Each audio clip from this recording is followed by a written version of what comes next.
Um, yeah, so welcome everybody. My name is Jamal Henderson. I'm with ACT UP Philadelphia and Black and Brown Queer and Trans Community Control of Health. I will be one of your MCs today, along with Jose DeMarco. Would you like to introduce yourself, Jose?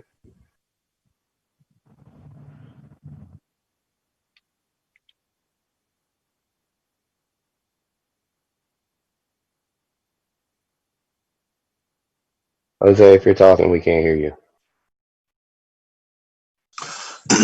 Hi, everybody. I'm Jose. I'm with ACT UP Philadelphia and also the Black and Brown and Trans Queer Community Control Group of Health. And my pronouns are they and them. And I'm really glad so many people showed up to this today. Yes, I apologize. I use they and them pronouns also. Um,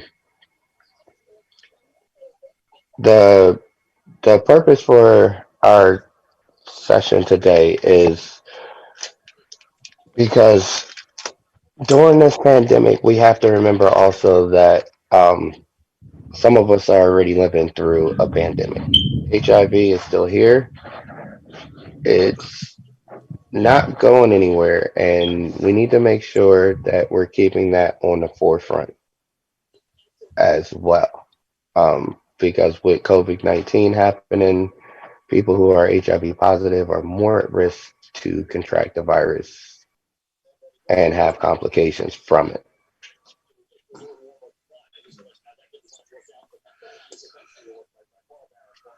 Um,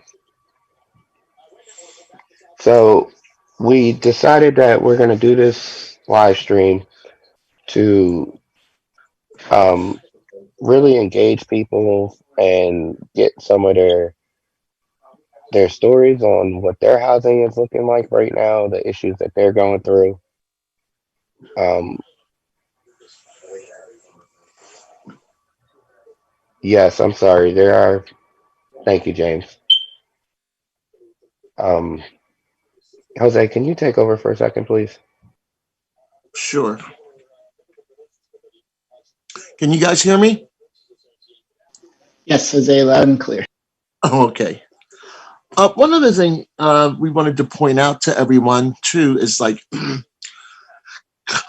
and the opinion of ACT UP and a lot of other AIDS activists that I know, uh, HIV and AIDS were allowed to happen. And when I say allowed to happen, we had a government that at the time was Ronald Reagan, that was who was president, that actually did next to nothing about it. He knew about it, he was aware of it, and he said absolutely nothing to warn people. He could have been telling people, hey, there's a dangerous sexually transmitted illness out there. Use condoms, be absent, anything he could have done. And it's so reminiscent of what Trump has done, you know? He knew about this in January and did not warn people. So uh, we can see the parallels between COVID and AIDS. And as mostly with anything else that's fucked up that comes down the pike, it's usually black and brown people that always get the worst end of the stick. And it's no different than COVID. So we see a lot of racial injustice in this, as well as a lot of social injustice issues, like homelessness is the big one that we're talking about. Oh, are you back, Jamal? Yeah, but keep going. I'm listening. So that's basically our point on this, and let's see where we at in the agenda. I mean, does everyone else see that as well as we did? Do we see the parallels between COVID and HIV?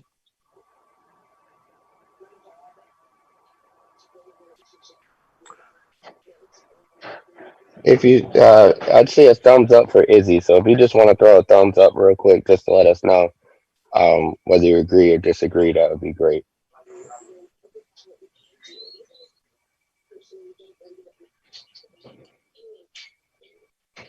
Well, I'm going to assume everybody sees the parallels.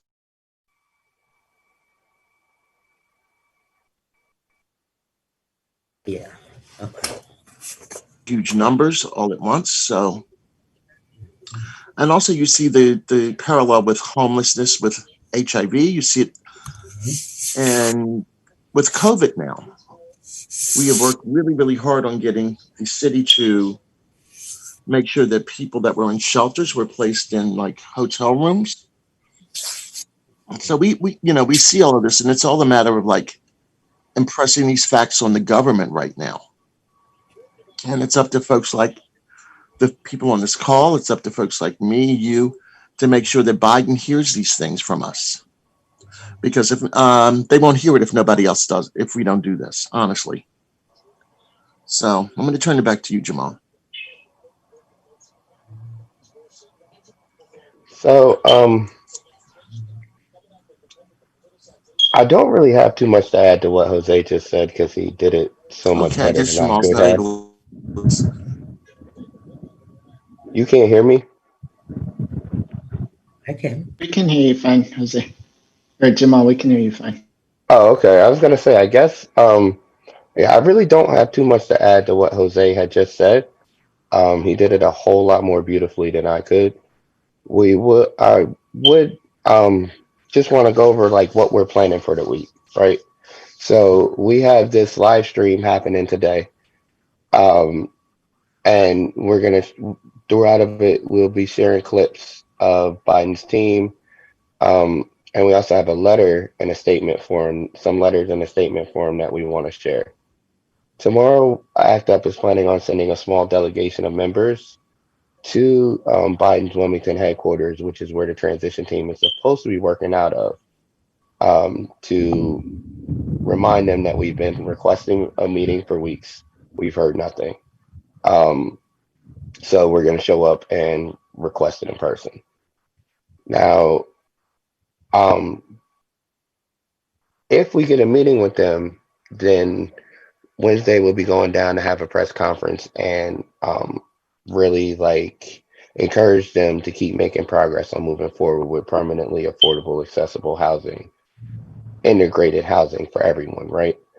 But if we don't get a meeting with them, then we're going to show up in our typical act up style and basically drag them until we do get a meeting. Um, so with that being said, I want to introduce Karen Harvey, who is one of the leaders of the Philadelphia Rent Coalition, and she can better touch on what affordable, accessible housing would look like in this city right now. Okay. So Karen, if you'd like to unmute yourself, the floor is yours. Okay. I think I'm unmuted. Yes. Okay. Good morning, everyone. My name is Karen Harvey. I am a retired social worker, a lead organizer at Turn, and the director of the Philadelphia Rent Control Coalition. I lived at the Penguin House Apartments from March 2010 until June 2017.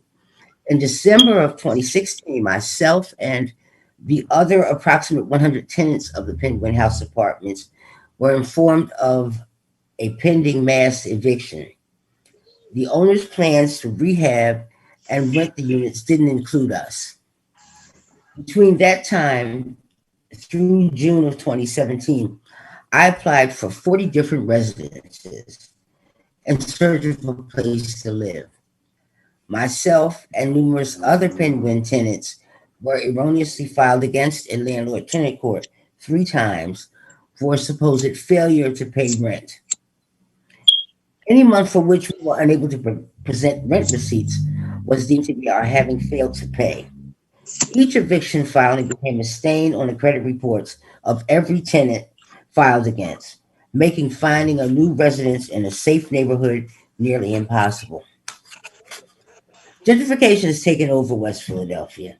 I live in West Philadelphia, on a block rampant with illegal activity and gun violence. I don't feel safe in my own home.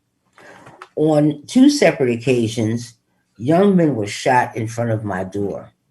Just this past summer, my next door neighbor was shot when an errant bullet went through her front door, hitting her as she sat watching television. More than once, young men have followed me from the L stop onto my street, only turning back after a neighbor exiting her home spoke to me. Both times the sun was high in the sky. Rarely am I outside alone after dark. Almost nightly, young men lounge on my front steps, smoking weed and drinking. Recently, as is their custom, they left their party favors behind for me to pick up, thinking I'd gotten everything. Walking down, I stepped on an unseen container and fell down the remaining steps. There is many vacant houses and abandoned properties and lots on my street as there are occupied homes.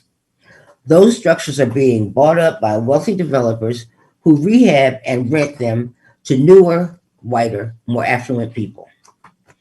Because of those court filings on my record, I am unable to secure a safe place to live. I'm a senior who, after working for 40 years, cannot afford to move into a safer, more desirable neighborhood because they've been bought up by those aforementioned developers. I'm not alone in that circumstance, as my situation reflects the norm in Philadelphia. City and state legislators have shown little concern for our plight. President elect Biden, low and middle income black and brown Philadelphians came out and voted in record numbers for you based on your promise to protect our God given rights to a seat at the table. It's time for you to make good on that promise. The housing inequality we've suffered through the past 4 years under the satanic Trump administration must end. It is time for the United States of America to make good on its promise of liberty and justice for all, including to those of us whose backs this country was built. Housing, sir, is a human right. It's time for action, Mr. Biden. We all talked out.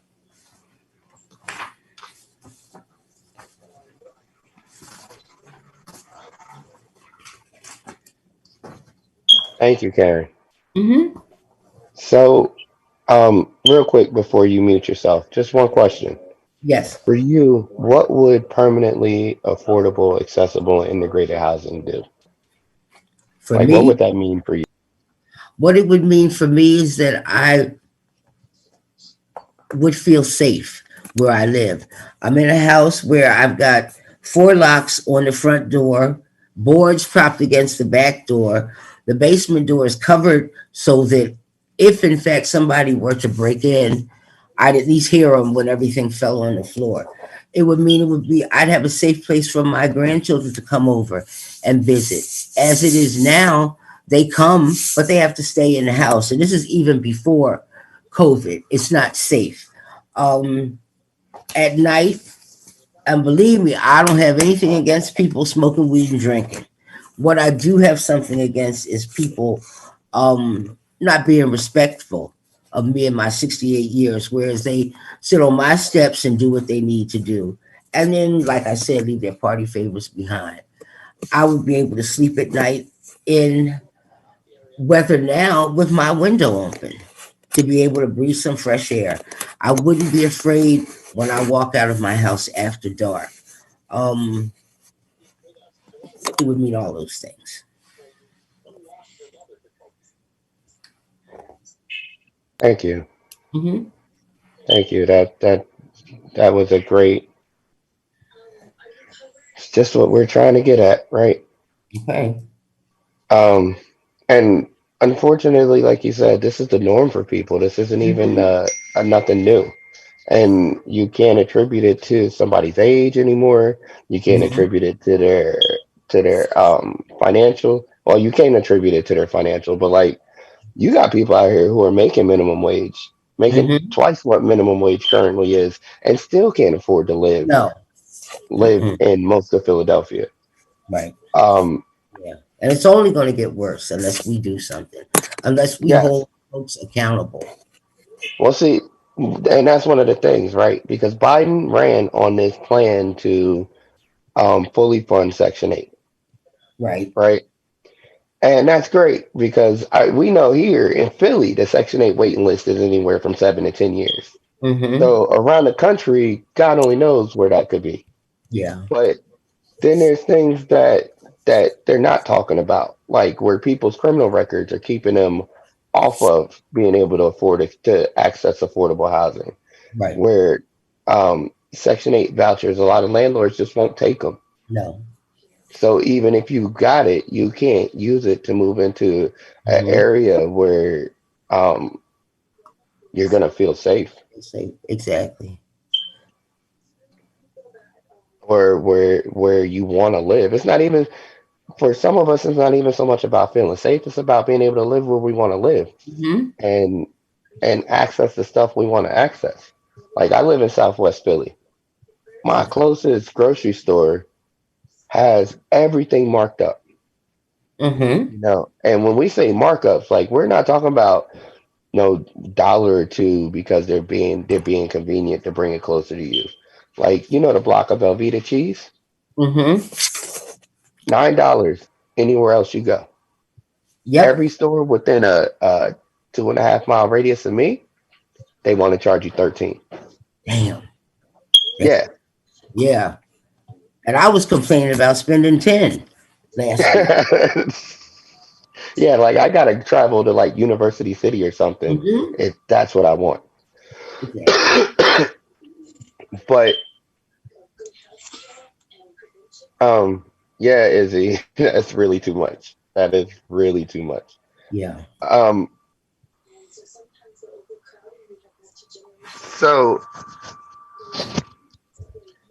I don't know. There's some things with Biden's proposal that I like, and there's some things that I don't like. Right? Mm-hmm.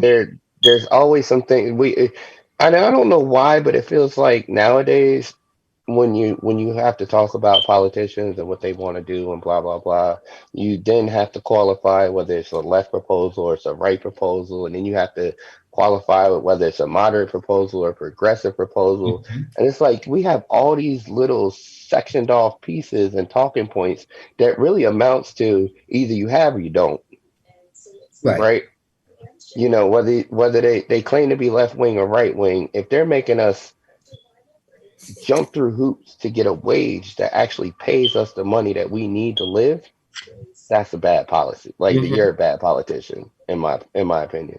If like Biden's talking about increasing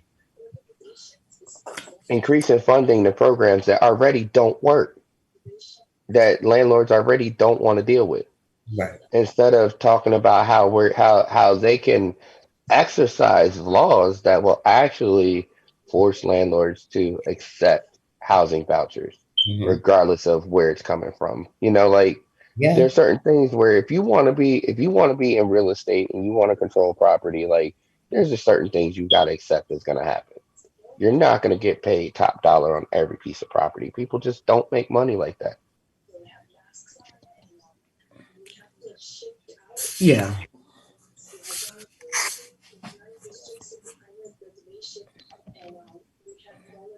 Yeah. I mean, if I'm having a hard time, and I worked my entire life, it was supposed to be a professional job. It's tight for me. So Yeah. for single young mothers who work at the Rainbow Store or at McDonald's, there's no way in hell. No No. way in hell. No. And the system is designed to work that way. Exactly. Well, I don't want to. We're gonna get back to talking about this more. Hopefully, we'll be able to get other people to join into the conversation also. But before we go further, I want to give Jose a chance to read our World AIDS Day statement that we Right. have for Joe Biden. So I'm gonna pass it over to Jose. Okay, just a second, guys. Okay, can everyone hear me? Yes. Yep. Okay. Yeah. All right, bear with me while I read this. This is ACT UP Philadelphia's statement for World AIDS Day. All right. On World AIDS Day, ACT UP Philadelphia does not wear red ribbons. We do not give or receive awards on World AIDS Day. We remember our dead with rage and anger. AIDS is not over. It will not be over for anyone until it's over for everyone. That includes homeless people, trans people, drug users, incarcerated people, Black and brown people inside and outside of the US.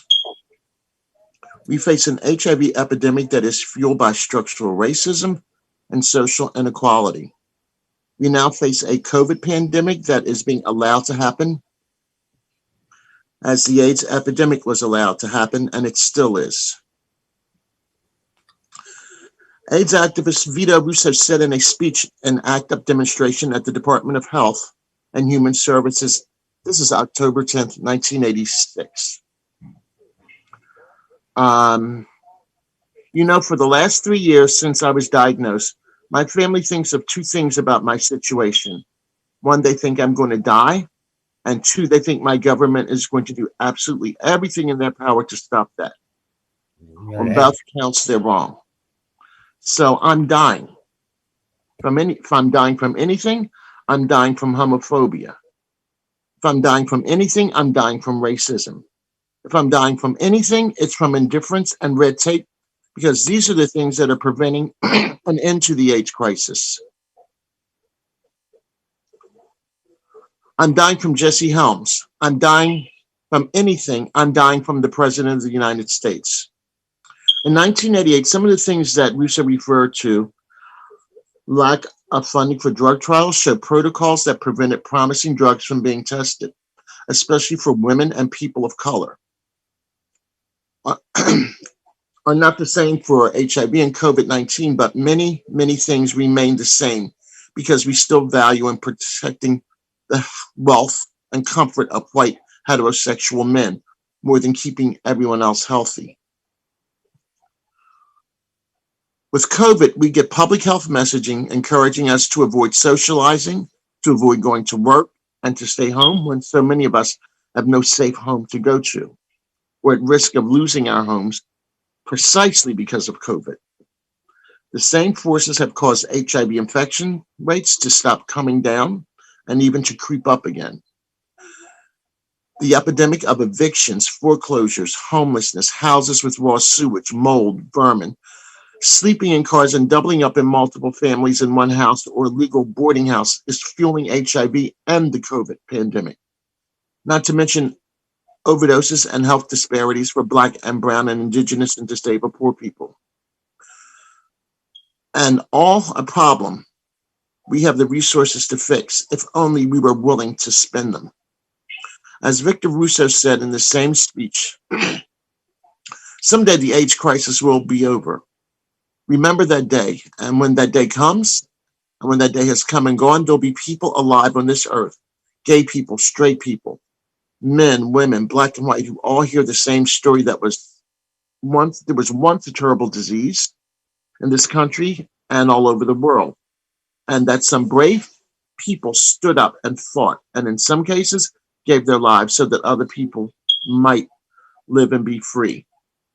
And then, after we kick shit out of this disease, we're going to be alive to kick the shit out of this system so it never happens again.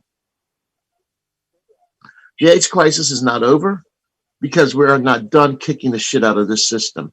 It's happening again. But we are the brave people who are standing up, giving our lives and fighting so that we will end this system and any system that puts profits over our health and treats any lives as though they did not matter. That's the end of our statement. Thank you, Jose. Yep.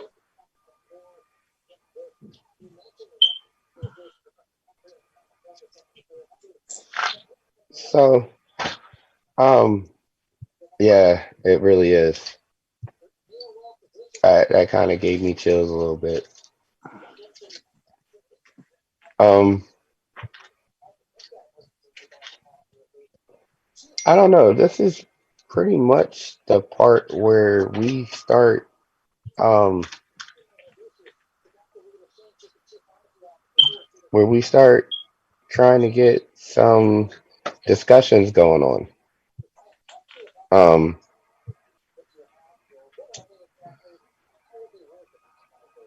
Jose, help me out here because All I'm right. not sure where I should go with this. Okay. Let me pull up my agenda. Well, um I've talked about several of the good and the bad points in Biden's plans. Um, you know, there's so much more that could be done and should be done. But I'm really interested to hear what home means to people, to other people, like especially the ones in this chat. Like, what would it mean to have a home? Like, what does home mean to you? How does your housing situation impact your health, better or for worse? What would it mean for you if your home was in your home and homes in your neighborhood were always permanently affordable? Like, these are questions that we need to start asking and answering. Actually, I'm gonna jump in here really quick. Actually, Karen, I live in the same kind of neighborhood you do, and they're slowly trying to gentrify where I live, little by little by little. And I get what you're saying. I shouldn't have to ask people to get up so I can come in my own house. Right. I shouldn't have to clean up like weed wrappers and pick up, empty 40 bottles when I come into my home. Mm-hmm. And there's shootings on my block every other day. Pow, pow, pow, pow, pow. So I get what you're saying, Karen, but um, I just wanted to add that in. Okay. And Jamal just asked the question, like, what does home mean to you? What does that mean to all of us? I don't know whether we're answering in the chat box or whether we're going to, discuss it as a group. But yeah, that's a good thing. What does home mean to people? For me, it's a safe, affordable place that I don't have to worry about anyone kicking me out or anyone shooting me while I enter or exit my home. And, for me, home is my kids being able to walk to the store and not have to worry about the neighborhood drug dealers. Um, we actually have a house that we don't feel like is going to fall down around us. Like, I have a housing subsidy, and I could have found a better house on my own, and it probably would have cost me just as much money. I have somebody coming to. I have the people coming today to do an inspection because I got mold. I got my medicine cabinet fell off my right off the wall. Wasn't nobody even in the bathroom. It fell off the wall. Ghost. Like, somebody broke out my window. Somebody broke out my window, and my landlord still hasn't come and fixed it. It's been 2 weeks, Oh. and I sent them pictures of it the day it happened. Like, I had to call my housing people and have this emergency um inspection done to get any real problems fixed. But I'm supposed to call this home. Like, I'm supposed to feel comfortable here. I don't. Uh, but I was just informed that we have one more speaker. Uh, so before we get too deep into this discussion, I do want to give them the opportunity to have their our complete attention and have their story told. So I'd like to introduce Nijmi Jiring. Nijmi, I'm sorry, I always mess up your last name, but they're from Put People First and the Pennsylvania Poor People's Campaign. Nijmi? Awesome. Thanks, Jamal. Can y'all hear me? Yes. Hey, Cool. Nijmi. Hey, Jose. Um, yeah, thank you. Thanks so much, ACT UP, for your leadership and other organizations here as well. I'm also with the National Union of the Homeless. And the story that I wanted to tell is actually a really big coincidence because I just heard from my aunt last night for the first time in almost 2 years. She's been homeless for that time, and I just heard from her. She's been living in a shelter in Chester with the Salvation Army, and she hasn't I haven't been in touch with her. I haven't known how to get in touch with her for almost 2 years. And in the summer of 2018, two of her children overdosed and died, my cousins, and first one and then the other within the space of a couple of months. She lost two of her children. She had been living in her daughter's house. And so when her daughter died, she lost that house. She was working as a waitress and working on tips and just didn't have the money. The house was like $800 a month or something. She did not have the money to make rent on that. So she's been homeless for almost 2 years now. And you know, when her daughters died, we had to raise the money just for the funerals. We couldn't even figure out, you know, we couldn't raise money for her housing because we had to raise over $10,000 for two funerals that summer. And so it's been really rough for my family, for her and her family, that whole situation. So this is really personal to me. My own mother was homeless for a lot of her life, actually. She didn't raise me. And one of the factors in her not raising me was that she was homeless for a good portion of her life. And so I just, you know, want to say that I really appreciate these efforts, and I really feel like, you know, what we need to do is we need to organize as we're doing here, and we really need to build leaders, because ultimately for housing to fully be a human right, just like healthcare and other human rights, it can't be a commodity. It can't be something that's bought and sold on the market. If there's an opportunity to make a profit, then the ruling class will do that. And the fact that housing is a profit-making commodity is in essence the root of the problem.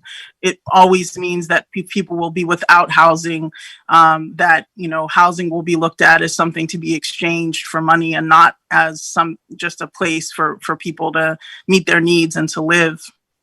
So I think we need to really understand that and build a lot of leaders who understand that too, as we work on pressuring Biden's administration and doing all of the other work that we need to do. And I'm very excited that the National Union of the Homeless, which was in the 80s and 90s, the largest organization of homeless folks with chapters in 25 cities and 20,000 members, has been restarted and is active around the country and growing, and is actually going to be conducting a massive organizing drive this winter called the Winter Offensive, because this is a season when we see the Salvation Army, when we see the kind of the poverty pimping off of charity happening, and the one time of the year when folks kind of think about this issue, but from a charity perspective and not from an organizing and a revolutionary perspective. So we're trying to change that with the Winter Offensive, and happy to share more information about that too. But just thank you very much, everybody, for being here, and thank you so much for your leadership. Thank you, Detri.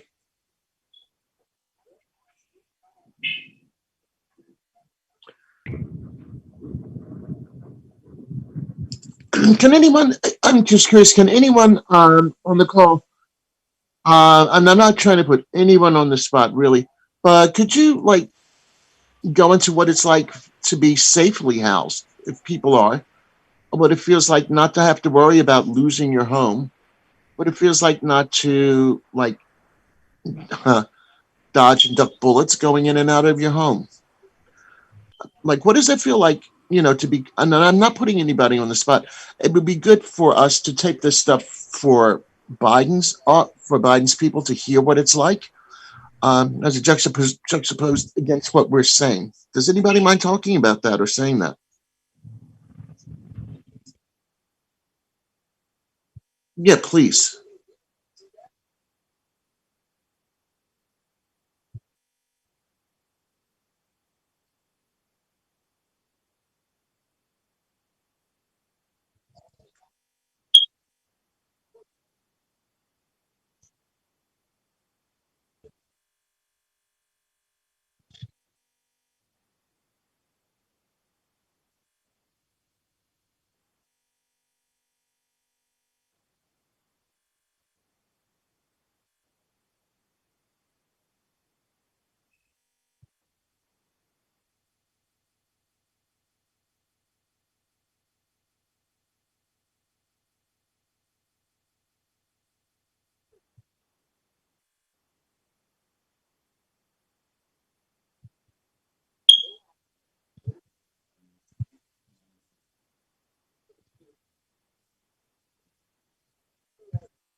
I just want to, recognize that we do have shootings on our block. They don't happen as frequently as, say, Miss Harvey's block or Jose's block, but we have shootings here. We have the conflict between law and order, folks, people who want more policing so that their property values can be good, and people who suffer at the hands of those same police when they respond to things inappropriately in this neighborhood. We also, this neighborhood is gentrifying, so property values are increasing. It might reach a point in the near future where, we don't have our tax abatement, and because property values have increased so much, we'll have to pay so much in taxes that we can't afford our home.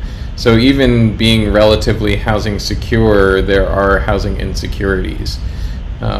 And it's just a privilege right now that we can afford to be housing secure because we both work together to maintain this house.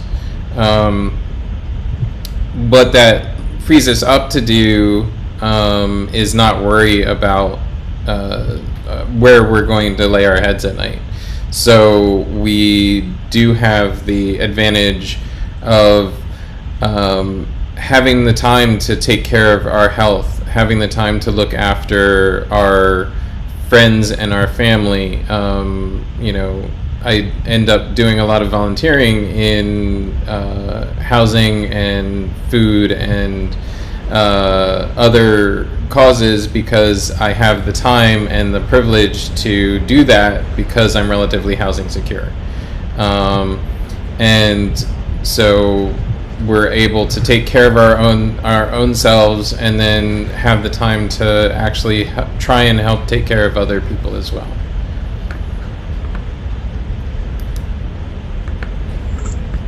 Thank you for that, James. Wow.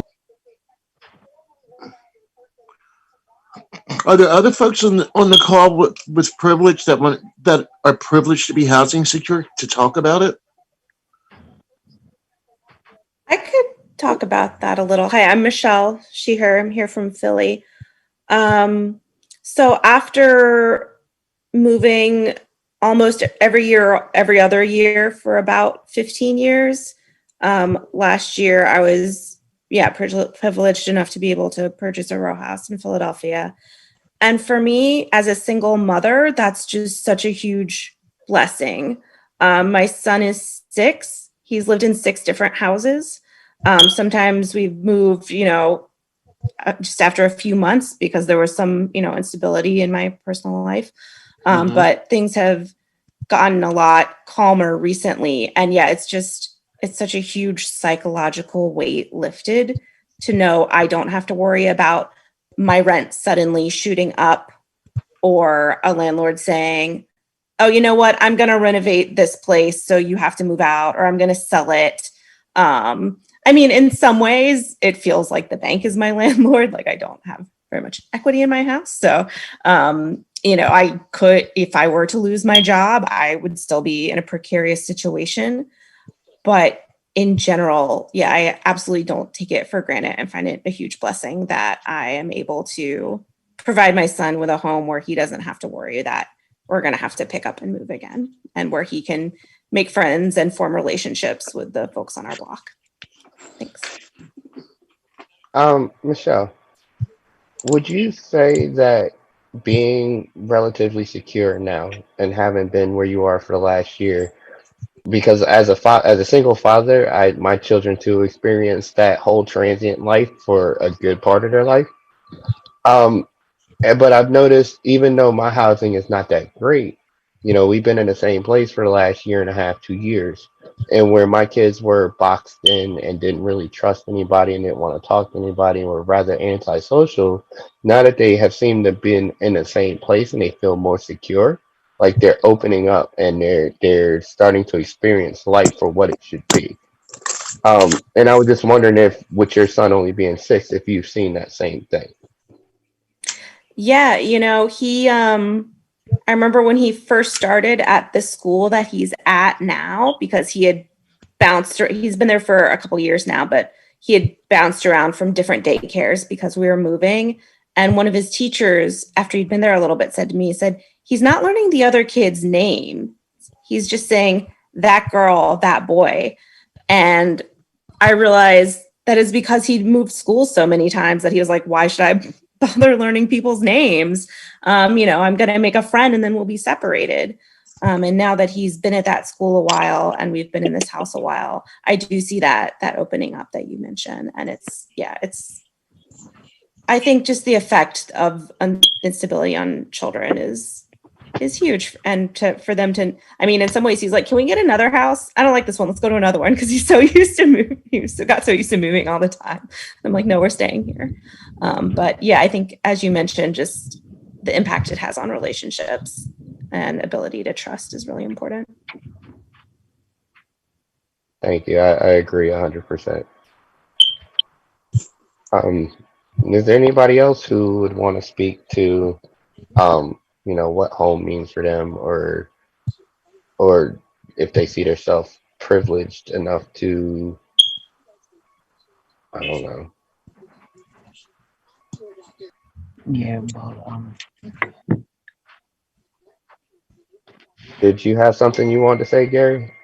yes, I do. Listen, I know I'm a Caucasian male and stuff like that, and I'm a Caucasian male and I'm not privileged. I'm actually living in a shelter right now, and I'm actually a veteran. And what I want to come in here is because I actually feel as though I'm in the same boat with all this class here. That's why I wanted to join this meeting. Even though I'm white. But what you have to know is I also have a doctor's degree in law. So what you have to understand here is, and what we have to do is that we need somebody on this team that's willing to do the legal research work, which I'm willing to do that regarding housing. And what people don't understand is we had both the president declared a national disaster, and we both had the governor of the Commonwealth of Pennsylvania declared a national disaster. People saying, well, they can't move people out of shelters into hotels or into public housing because of COVID-19. Incorrect. According to the Robert T. Stafford Act, okay, it actually makes our housing more of a priority.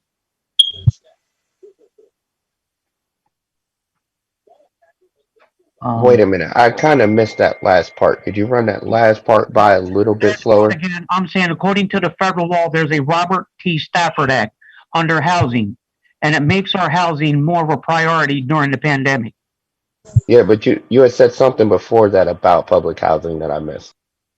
Like I said, regarding public housing, what they don't seem to understand is that both the president and the governor both declared it a national disaster. Once you got a national disaster declared, with that fact already being in place until December 31st of this year, it makes our housing more of a priority, especially with people with HIV and AIDS. I didn't know that. Well, now you know that. Because this is why I wanted to join this forum, because I'm sometimes saying these people don't even know what their rights are. They have to know what their rights are. They have to be told what their rights are. And when you have somebody like HUD, which is Housing and Urban Development, which is actually in charge of public housing, it just recently where people were embanking about the city breaking the law, loitering and whatnot, and they went to court, and of course they had to move from the embankment, but some of those people were awarded with 25 houses because of what they did, whether it's a form of protest or whatever. And I'm saying, and then public housing, HUD, the guy from represented HUD, is now selling 240 public housing to nonprofit organizations. I'm like, wait a minute, you have people on a waiting list. Okay, if you had these houses, why are you not moving people off the waiting list? And actually, they got 50 houses. And HUD isn't moving people off the waiting list because they don't want to. First of all. Exactly. And that's Secondly, my point.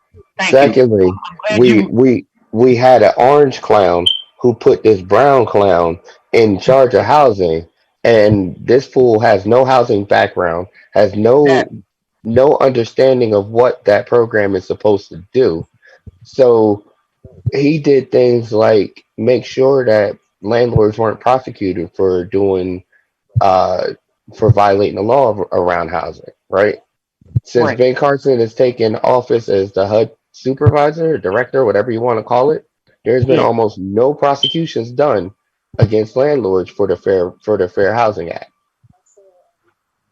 Yeah. So I get what you're saying about knowing the law and knowing what our rights are, but Right. it means less when the president who said it was an emergency then turns around and does shit like um not put any funding into it.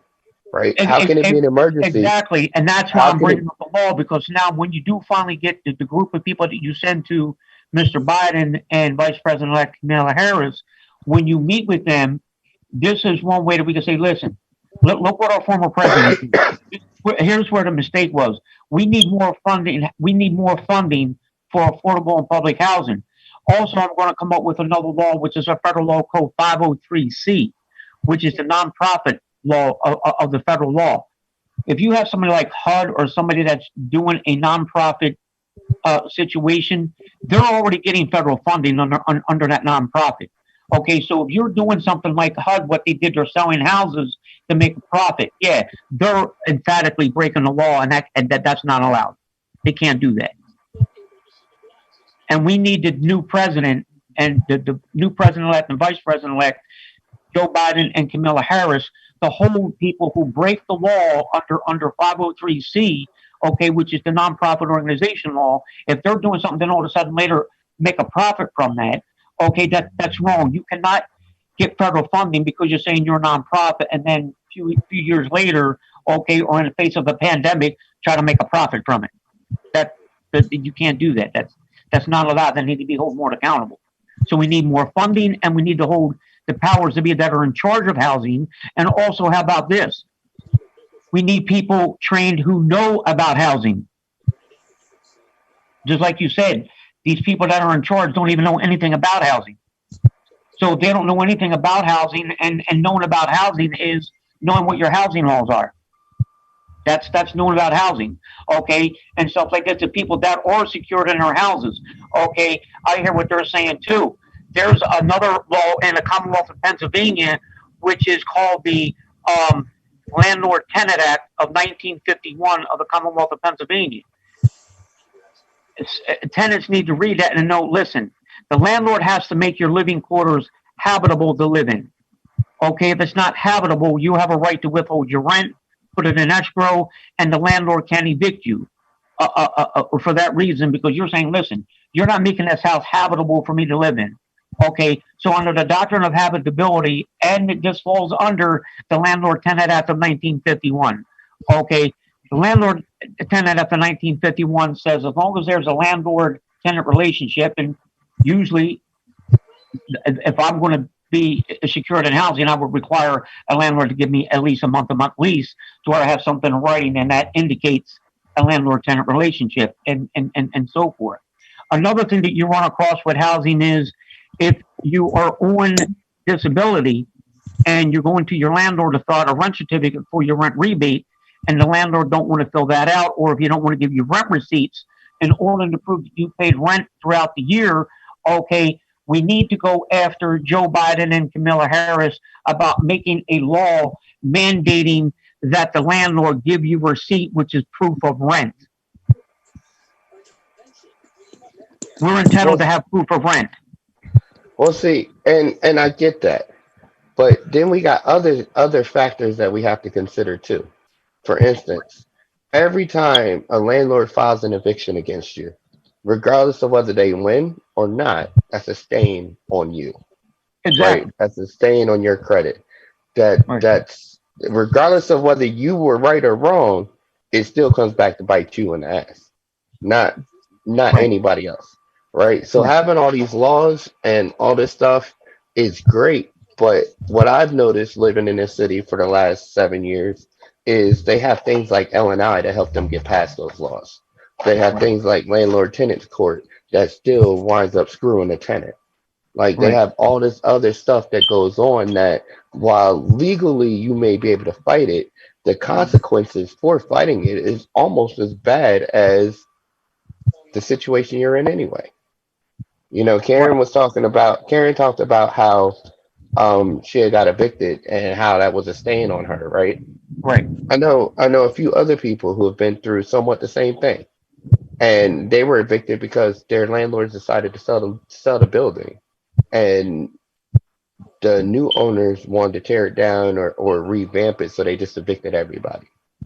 Now those tenants did nothing wrong, but that eviction is a stain on each one of their records that then made it harder for them to find other places to go.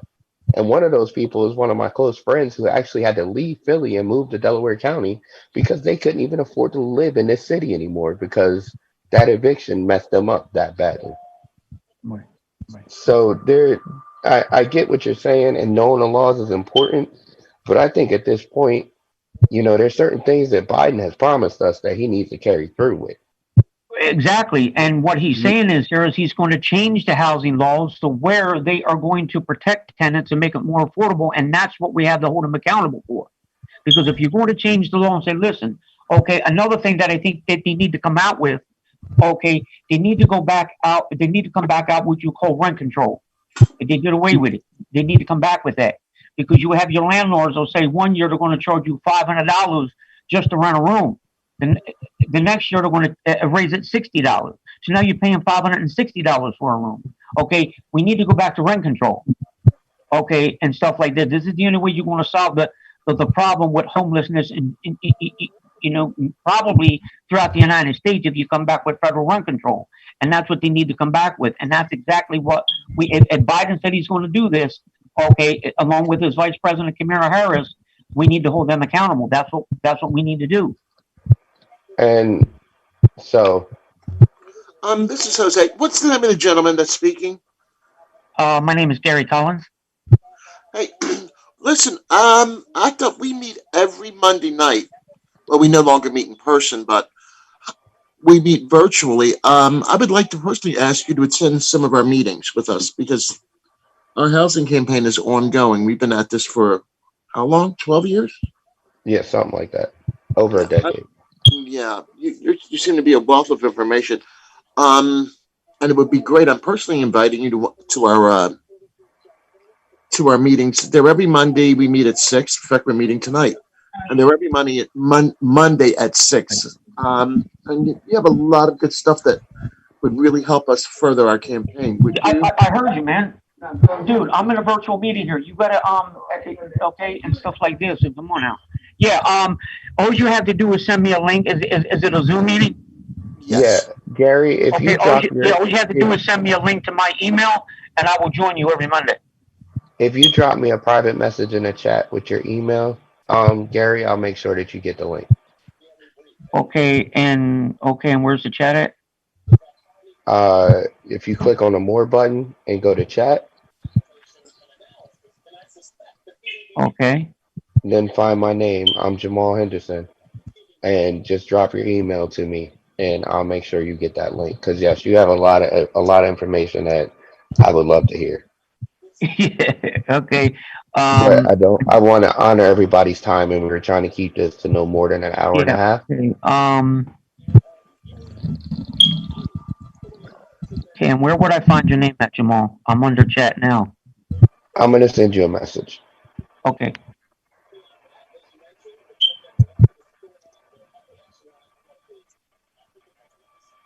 You should see the message now. Um, so is there anybody else who would want to talk about? I would love if we had anybody who could talk about what accessible or integrated housing would mean to them. And like, do we have anybody on the call who has any kind of like physical challenges that means they need their housing set up a certain way and they find it to be a challenge to find that in Philly, or wherever you live? Because that would be great to hear and know moving forward.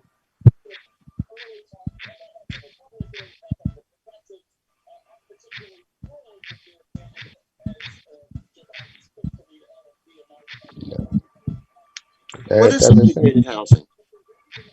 So integrated housing would be like I don't have any physical issues, so I can climb up and down stairs with no problems, right? But say I was in a wheelchair, but my kids wasn't. I would need the kind of housing where I can get in and out easily for myself. So I would need like a wheelchair access of some sort, but then we would still need to have like regular access for other people. Because I know as someone who doesn't need a wheelchair, I hate walking up ramps. I'd rather climb stairs. But I understand why the ramp should need it. You know what I mean? If that makes Mhm. any sense.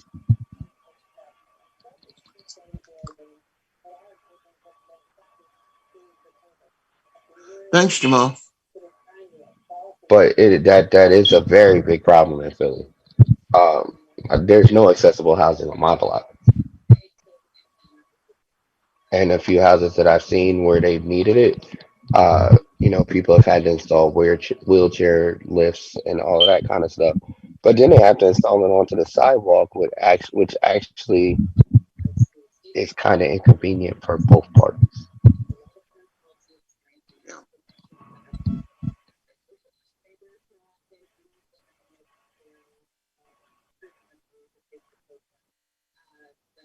I got you, Gary.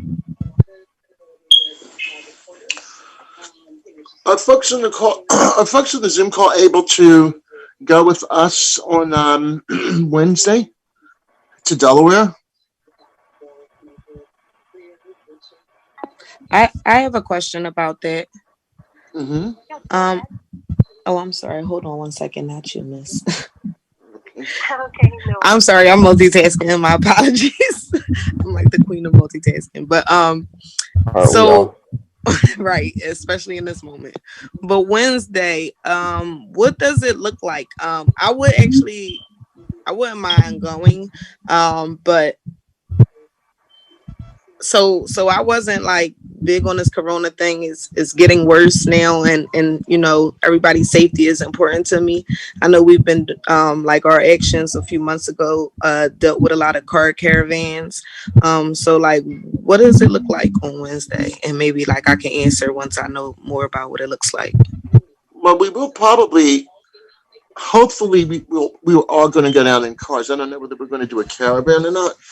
We may do it by caravan, but I think it will be, socially distanced. We won't be on top of each other. Depending on what Biden's, whether they meet with us or not, depends on will depend on the mood of the color of this demonstration or action.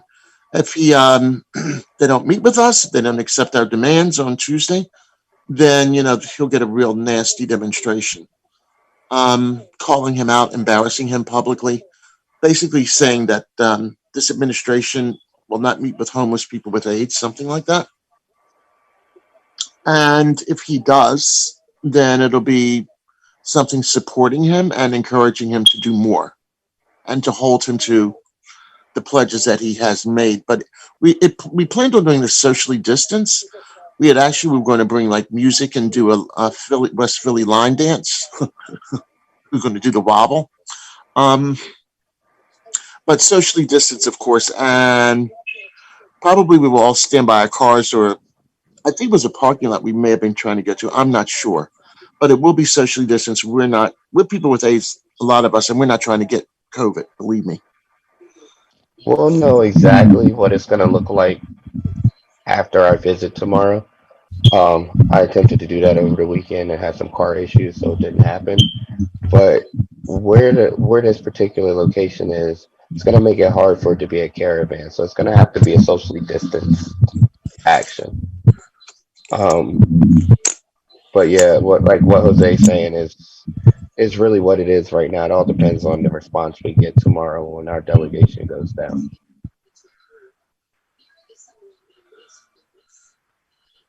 I'm sorry we couldn't be more clear with that, but that's kind of how things are working right now. Does that help at all, Manira? Yes, that was helpful. I don't know. I'm sorry. With that being said, I can't answer really where I stand. um, I actually want to support this. If anybody who knows me, like, no, this is the highlight of like what I do. Um, and like my brother actually just got over COVID. I'm actually watching his children right now because of Oh, that. wow. Like, yeah, so I'm worried. Well, Yeah, man, I to don't. be honest with you, I love, this is what I do all the time. I love actions. I love demonstrations. It's what I do. I've been arrested umpteen times doing this. But everyone, I got to tell you, I do not come to demonstrations anymore. I just, but for this, people convince me it's going to be socially distanced. I'm going to be safe. I'm going to make sure that I personally am safe. But I don't know. I'm not trying to convince you at all, but I'm just saying this is how I felt. So for me, it's something like I'm willing to like almost put on a hazmat suit and go, but I'm going to go. And as We I said, do we have all a have, couple of those. yeah. And like I said, a lot of us are living with HIV, so we're not trying to get COVID under any circumstances. You know, No, no, and but I've that's a taken a decision. lot of. That's a decision you have to make. And like whatever you decide, I respect me, right? Whatever you decide. Yeah, and you will still have the option to participate via live stream. So we'll still be doing a live stream, um, possibly something of this manner on that day. So even if you can't be there in person, you will still have a opportunity to participate. If you've got a story you want to tell, we'll still make sure it gets shared. That's right. Yeah. Thank you. I'm sure I might have a story and have somebody else with a story to tell. So yeah. We need to make sure that, like, at this point, what we have to do for the next 4 years is make sure that this nut understands that black and brown people put you in office. You made a commitment to us, and we're going to hold you to it. Especially coming from Philadelphia. Pennsylvania was crucial in him getting into office. Crucial. He couldn't have done it That's without us. no, that's not true. President Trump said there's a lot of dirty stuff that happens in Philly, and Hey, bad things might happen, but good things happen too. I'm just kidding. um, so I'd like to open this up for any questions that anybody might have in these last few minutes. Um, yeah, pretty much.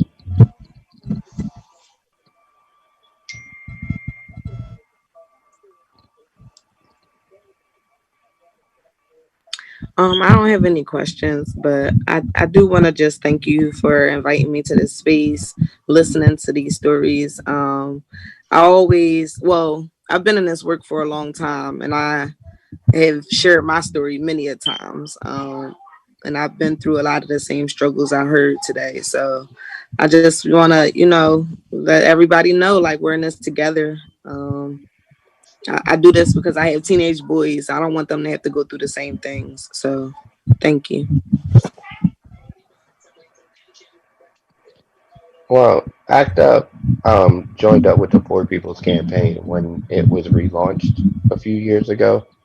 And, one of the things that the campaign talks about all the time is the fight, the plight, and the insight, right? Because at the end of the day, we know the problem. We're willing to fight for the problem. Now we just got to get the powers that be to listen to our solutions because nobody knows how to solve it better than us.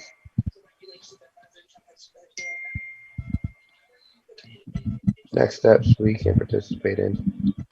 Um, Sean, in answer to your question, um, next steps would be keeping an eye out on our Facebook page or however you found the link for this Zoom because that should be coming out before the night is over with to sign up for Wednesday. Um, as far as to where this fight is going, that all depends on the reactions that we get in the next couple days. If we show up tomorrow and the transition team is actually willing to set up a meeting with us, then Wednesday's action will be pretty much another info section for Biden at his campaign, at his transition location or headquarters location that we know of. Making sure that they understand the good parts and the bad points on Section 8 and housing and what that really needs to look like. Now, if we don't get a meeting or even a promise of setting up a meeting, then Wednesday is going to be a whole different kind of action, in which we're going to call him out, because that means you're already trying to renege on the promises that you made to voters. And honestly, I'm expecting it to be the latter of the two, because Biden's already shown us that he takes a lot of his constituents for granted based on who his current cabinet picks are. So I'm not expecting a favorable reaction tomorrow, but I've been known to be surprised every now and then. Jose, anything you want to add to that? No, I'm just glad everyone got on the call with us. I really, really appreciate it.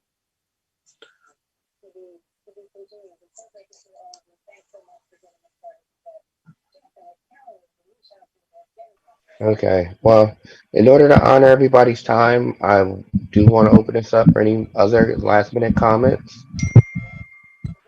Um, Otherwise, I'll give it a few minutes if anybody wants to comment. Otherwise, we'll be ending this in a few minutes.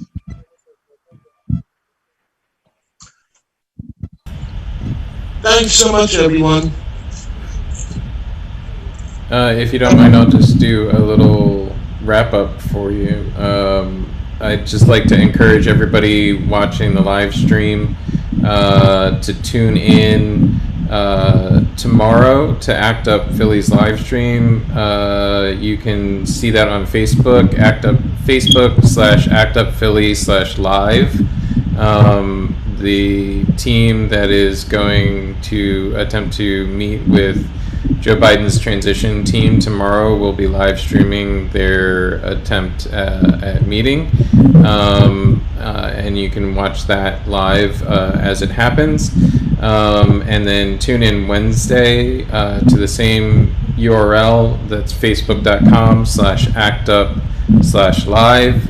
And we will be broadcasting the in-person action as well as a video action similar to this one, where people will be commenting and speaking, both in person at the Biden transition team offices and on Zoom in a similar manner to what we've done today.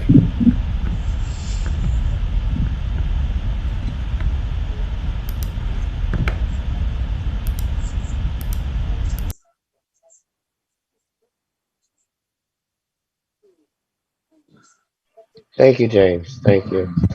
And in closing, thank you, Chuck, for sharing the stream today's video. And also, if anybody knows anybody who just wants to learn more about what the housing struggle is, please direct them to our page, our Facebook. You can direct them to our Facebook page or to our ACT UP page, which is actupphilly.org. Thank you, everybody, for coming. You guys have a blessed day.